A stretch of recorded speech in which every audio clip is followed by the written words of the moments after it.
去让他的脚，你把他脚抱住。穿黑色外套细数的查甫人碰压伫涂骹，因为摕刀啊入去柑仔店，讲要抢劫。他就一直靠过去啊。对。他也问我儿子说有没有千钞百钞，儿子说没有，跟我儿子说我要抢钱。头家娘讲，好佳在当时后生嘛伫店内和查甫人相拍，互伊有时间会当报警。员警到位了后，随甲查甫人掠起来。毋过伫做笔录的时，警方阁接到报案，有其他的柑仔店嘛哄抢，结果同款是这位苏先生。警方调监视器发现苏先生同款摕刀啊到柜台讲要抢劫，因为这间柑仔店内底敢若一位老先生咧顾店，伊毋敢反抗。苏先生摕到1000块了后，阁继续犯案。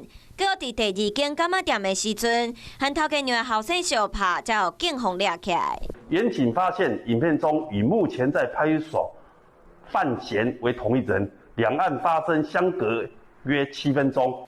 警方调查苏先生已经35岁，所长期无工课，嘛无要找头路的意思。伊的老爸已经退休啊，为着饲后生，搁爱伫外口西客停车趁钱。